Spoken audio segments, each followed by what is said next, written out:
मैं लिख के देता हूँ, कहीं पे भी कोई कोचिंग सेंटर वाला, कोई भी जो हॉस्टल वाला है वो मानक पूरा नहीं किया हुआ है, खाना पूर्ति के लिए है। चुनाव आयोग की तरफ से उनके पार्टी को 2 नाम दे दिया गया, राष्ट्रीय लोक जनशक्ति पार्टी और लोक जनशक्ति पार्टी रामविलास। कार्रवाई होगी, कार्रवाई होगी, सब पे तो कार्रवाई ही होता है, लेकिन कितना दिन तक?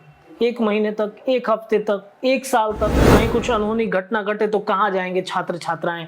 कंजेस्टेड एरिया में दमकल की गाड़ियां नहीं पहुंच पाती हैं, कैसे आग बुझाया जाएगा अगर अनहोनी घटना घटता है तो? पनोरमा ग्रुप, जो सोचता है वो करता है, आपके अपने सपनों का आशियाना। नमस्कार, भारत लाइव देख रहे हैं आप और ये भारत लाइव का विशेष कार्यक्रम रातों रात है, जहां बिहार की राजनीति में रातों रात हुई उन बड़े घटना के बारे में आज सुबह सवेरे हम चर्चा करने बैठे हैं। हमारे साथ हमारे सहयोगी रत्नेश है। रत्नेश से तमाम मुद्दों पर बात करेंगे, चर्चा करेंगे। रत्नेश, एनडीए टूट गई है क्या? बिल्कुल, एनडीए टूट गई है। ऐसा इसलिए क्योंकि देखिए 2024 लोकसभा चुनाव से पहले कई ऐसी पार्टियां थी जो चाहती थी कि मतलब मुझे भी मौका एनडीए गठबंधन की तरफ से मिले। कई ऐसे जातीय समीकरण थे जिन जातीय समीकरणों ने ये सोचा था कि एनडीए जब मुझे मौका देगी तो शायद एनडीए गठबंधन मजबूत होगा। कई ऐसी सीटों पर भारतीय जनता पार्टी को बड़ा मतलब डैमेज होना पड़ा है। कुछ जातियों को अपने मतलब अलग रख करके उनको लगा ओवर कॉन्फिडेंस में कि बहुत जगह पर हम जीत जाएंगे, बहुत जगह पर ऐसा लगा कि मतलब जाति समीकरण है, चलो हमारा जातीय समीकरण है तो हमें जीत जाएंगे। लेकिन सच्चाई यही है कि कुछ जातियों को अगर अपने पाले में कर लिया जाता तो शायद वोट बैंक के जो प्रतिशत थे उसमें इजाफा हो जाता। अब जैसे देखिए 5 समाज की एक बड़ी नाराजगी आज देखने को मिली जब उनको अनुसूचित जाति से बाहर कर दिया। तांती ततवा ये जो समाज है इनको बाहर कर दिया गया, तो इनमें एक बड़ी नाराजगी है। 2024 लोकसभा में आपने देखा होगा कि 5 समाज भले ही मतलब कहा जाए कि महागठबंधन की तरफ है, लेकिन उनका लगभग वोट एनडीए गठबंधन की तरफ पड़ा है। अब इस तरीके से उनको झटका कर दिया जाएगा तो आने वाले 2025 में बड़ी मतलब डैमेज हो सकती है एनडीए गठबंधन के लिए। वहीं स्थिति अगर देखा जाए एनडीए गठबंधन में एक शख्स हैं जिनकी एक समय में मतलब 2020 के बाद से वो काफी ज्यादा एग्रेशन में थे। पशुपति पारस की हम बातचीत करें, भतीजे से भी उनको धोखा मिला। देखिए पारस का जब से तो नहीं, उनकी अपनी गलती का प्रायश्चित बोलिए। बिल्कुल, क्योंकि देखिए 2020 के चुनाव के बाद जब मतलब रामविलास पासवान की जब मृत्यु हुई तो चाचा ने पार्टी को 2 फाड़ कर दिया। चाचा ने पार्टी को 2 सिरे में बांट दिया। उनको लगा कि भाई का विरासत है तो हम संभालेंगे, लेकिन सच्चाई यही है कि जो भाई होते हैं मतलब जो बाप होता है उसका विरासत कौन संभालता है? बेटा ही संभालता है। तो चिराग पासवान इसके लिए फुलफिल थे। चिराग पासवान उनके बेटे थे तो वो विरासत उनको मिलना चाहिए। लेकिन क्या हुआ कि रामविलास पासवान के भाई थे पशुपति पारस, उन्होंने क्या किया, पार्टी में 2 फाड़ करवा दिया। उनके कई सांसदों को अपने तरफ खींच लिया। चिराग अकेले एक सांसद बच गए। चुनाव आयोग की तरफ से उनके पार्टी को 2 नाम दे दिया गया, राष्ट्रीय लोक जनशक्ति पार्टी और लोक जनशक्ति पार्टी रामविलास। हालांकि चिराग पासवान ने चाचा पर बहुत ज्यादा हमला नहीं किया, लेकिन खुद को रोका, खुद को पेशेंसली रोका कि आने वाले वक्त में हम अपने चाचा को जवाब देंगे। और हुआ भी ऐसा ही। वक्त बदल गए, जज्बात बदल गए, जो आजकल चलता है। उनसे बंगला भी छीना गया, सब कुछ हुआ। चिराग पासवान ने बड़े धैर्य के साथ सब कुछ देखा, सब कुछ सहा। लेकिन अब देखिए कैसे वक्त पलटता है।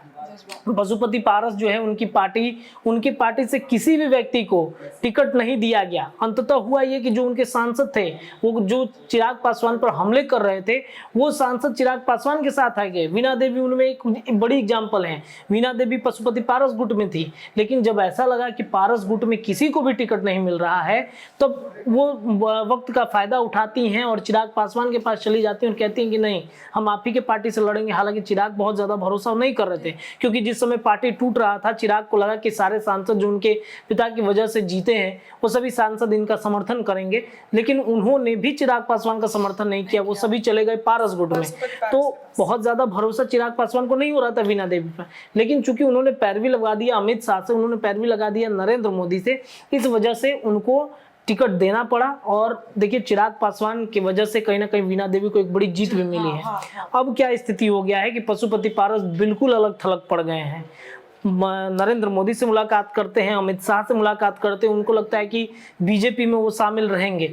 लेकिन वो बिल्कुल जो परिस्थिति चिराग पासवान के साथ हो गई थी, वो परिस्थिति अब पशुपति पारस के साथ उत्पन्न हो गया है। पारस ने कल टिट फॉर टैट हो गया, हर वो चीज छिन गया। चाचा का मंत्रालय भी चिराग के पास में, चाचा की पार्टी पूरी चिराग के पास में, चाचा के सारे सांसद चिराग के पास में।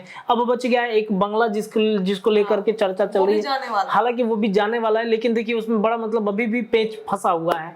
जो मैनुअल है, जो नियम है कि 2 साल में रिन्यूअल कराना पड़ता है, उसको बदल दिया गया। उसे जब तक वो सांसद हैं, जब तक वो किसी बड़े पद पर हैं, उनको वो रिन्यूअल नहीं कराना पड़ेगा। हालांकि पशुपति पारस तो अब किसी पद पर है नहीं, मुझे लगता है कि वो रिन्यूअल नहीं करा पाएंगे। अब शायद चिराग पासवान के पास ही वो बंगला उनके पास रहेगा, देखते हैं क्या कुछ होता है। लेकिन कल जिस तरीके से पारस ने ऐलान किया कि 243 सीटों पर हम तैयारी कर रहे हैं, तो क्या माना जाए? क्या एनडीए गठबंधन उनको टिकट देगा?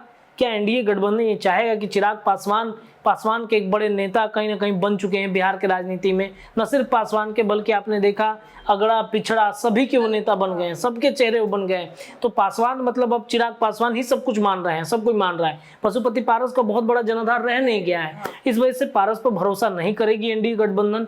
और जो ऐलान कर रहे हैं कि 243 सीट पर 243 जगहों पर हम एनडीए को मजबूत करेंगे, वो कहीं ना कहीं फिसड्डी साबित हो जाएंगे। मुझे नहीं लगता है कि सीटें एनडीए गठबंधन की तरफ से पारस को मिलेंगी, और इस वजह से दो फाड़ की स्थिति मची हुई है एनडीए गठबंधन में। हालांकि वो एनडीए में है कि नहीं है, अभी तक बहुत कुछ फाइनल हुआ नहीं, क्योंकि ये भी चर्चा बीच में उठ गई थी कि लालू प्रसाद यादव से उनका मतलब संपर्क चल रहा है, बातचीत चल रही है। लालू प्रसाद यादव की पार्टी आरजेडी महागठबंधन में भी उनका समर्थन हो सकता है। देखिए, अगर एनडीए में उनको टिकट नहीं मिला तो इतना तय मानिए कि पारस चले जाएंगे महागठबंधन में, और कुछ सीटों पर वो जाकर वहां से चुनाव लड़ेंगे। ये कहीं ना कहीं एक विकट परिस्थिति इस वक्त उत्पन्न हो गया बिहार की राजनीति में। लोग इसे जोड़ के देख रहे हैं कि एनडीए में टूट मच गया, लेकिन एनडीए में कितना है पारस, ये सब कोई जानता है। अच्छा रत्नेश, जिस तरीके से दिल्ली में वारदात हुई, एक चौंका देने वाली वारदात हुई। अब जिस तरीके से यहाँ पे कोचिंग का निरीक्षण किया जा रहा है, तो खान सर के यहाँ भी परसों निरीक्षण किया गया, कल क्या हुआ? देखिए, कल हम, आप और शुभम जो हमारे सहयोगी हैं, वो इस बात की चर्चा कितना ज़्यादा कर रहे थे। हमने ये भी कहा था कि बहुत ज़्यादा जो राजधानी पटना में जो कोचिंग संस्थान हैं, बहुत सारे ऐसे कोचिंग संस्थान हैं जो बड़े बड़े कोचिंग संस्थान हैं, जो बड़े बड़े बिल्डिंग्स लगा करके, एसी लगा करके वहाँ पर क्लासेस ले रहे हैं। लेकिन जो मानक तैयार किया गया है प्रशासन की तरफ से, जो दिल्ली में एक घटना घटी, बेसमेंट में पानी भर गया, वहाँ पे स्टूडेंट्स की मौत हो गई, ये कहीं ना कहीं मानक राजधानी पटना में भी दिया गया था कि आपके पास क्या वो मानक को फुलफिल कर पा रहे हैं? आपने देखा होगा महेंद्रू में, बाजार समिति में, या फिर राजेंद्र ये क्या बोलते हैं पीएमसीएच के आसपास जितने बाजार समिति के जितने सारे कोचिंग संस्थानों, उनमें लगातार छापेमारियां चल रही हैं। वहाँ पर क्या हुआ कि देखा गया कि मानक को पूरा नहीं किया जा रहा। जैसा कि कल हमने चर्चा भी किया था अपने सहयोगी शुभम के साथ में, शुभम भी बता रहे थे कि आप जाइए तो वहाँ पर स्थितियाँ बहुत दयनीय हो गई हैं। ये भी एक बात सामने आया था कि वहाँ पर पार्किंग तो कर दिया जाता है, आने जाने का जगह नहीं है। शुभम एक चीज़ बता रहे हैं कि भूकंप अगर आ जाए, निकलने का जगह तक नहीं मिलता है वहाँ पर।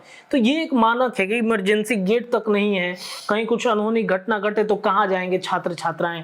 कंजेस्टेड एरिया में दमकल की गाड़ियां नहीं पहुंच पाती हैं, कैसे आग बुझाया जाएगा अगर अनहोनी घटना घटता है तो ये कहीं ना कहीं देखा गया। और जो बड़े बड़े संस्थान हैं, बड़े बड़े कोचिंग संस्थान हैं, उसमें वो मानक पूरा नहीं किया गया। पैसा लेने के वक्त या फी लेने के वक्त सभी मानकों को आप पूरा कीजिए, नहीं तो एडमिशन नहीं होगा। छात्र छात्राएं काफ़ी परेशान रहते हैं, गार्जियन भी परेशान रहते हैं कि अगर पैसा नहीं दी जाए तो क्लास में एंट्री नहीं करने देंगे। पैसा अगर जमा नहीं किए, फी नहीं जमा किए तो आपको ऑनलाइन क्लास में टोक देंगे, ऑनलाइन क्लास तक नहीं करने देते हैं। लेकिन जब मानक पूरा करने की बात आती है, जब छात्रों के भविष्य का सवाल जब उठता है, तो वो पीछे हो जाते हैं। ऐसे गुरु को सलाम है भाई। ऐसे गुरुओं को सलाम है जो बच्चों के जीवन को खतरा में डाल के मना कर देते हैं कि कुछ मत बोलो, कुछ नहीं बोलना है। बच्चों को मतलब सख्त आदेश दिया गया है कि नहीं बोलना है, चाहे सही हो चाहे गलत हो, आप सहते रहिए, एक मतलब थोप दिया गया है। तो ये कहीं ना कहीं कई कोचिंग संस्थान है जिन पर कल ताला लगा। हमारे सहयोगी भी कल गए थे। खान जीएस रिसर्च सेंटर है पटना के बोरिंग रोड में, इसके अलावा कई ऐसे कोचिंग संस्थान हैं जहाँ पर वो गए और ताला मार दिया गया था। मानक पूरा नहीं हुआ है, जो मानक पटना पुलिस के द्वारा, प्रशासन के द्वारा दिया गया था, उसे पूरा नहीं किया गया। हालांकि देखिए, खान सर मतलब जो है उन्होंने कहा है पटना पुलिस से कि नहीं मतलब हम देंगे, जो भी डॉक्यूमेंट्स हैं उसको हम फुलफिल करेंगे, इसके लिए कोई दिक्कत नहीं है, फुलफिल हो जाएगा तो हम डीएम के साथ बैठक भी करेंगे।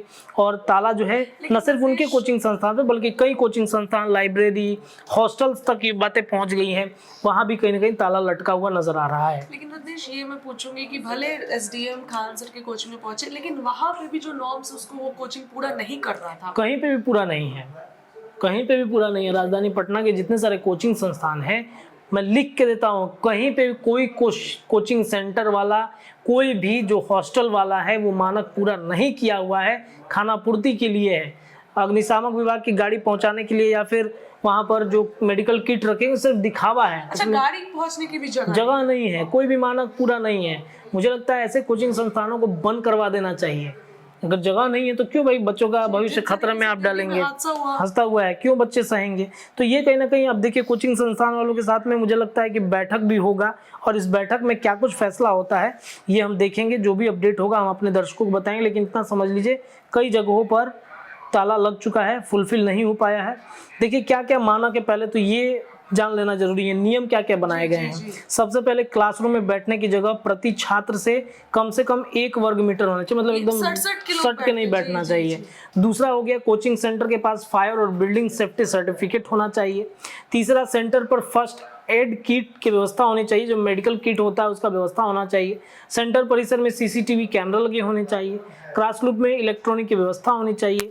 क्लासरूम में वेंटिलेशन और रोशनी होनी चाहिए। छात्रों की जरूरत की सभी बुनियादी चीजें होनी चाहिए। लेकिन बताइए इतना बड़ा कोचिंग संस्थान, ये 5 कैटेगरी 5 से 7 मानक है, इसे भी पूरा नहीं कर पा रहे हैं। देखिए मीडिया कर्मियों को बताया गया है कि खान सर ने एसडीएम से कोचिंग के सभी दस्तावेज देने के लिए समय मांगा है। इतना बड़ा कोचिंग संस्थान है, सिर्फ उनकी मैं बात नहीं कर रहा हूँ, बहुत सारे कोचिंग संस्थान है, उनके पास ये 7 कैटेगरी 7 से 10 कैटेगरी पूरा नहीं हो पा रहा है। इतना बड़ा कोचिंग संस्थान आप चला रहे हैं, बच्चों से आप कितना फी लेते हैं, एक छोटा सा किट आप नहीं रख सकते हैं।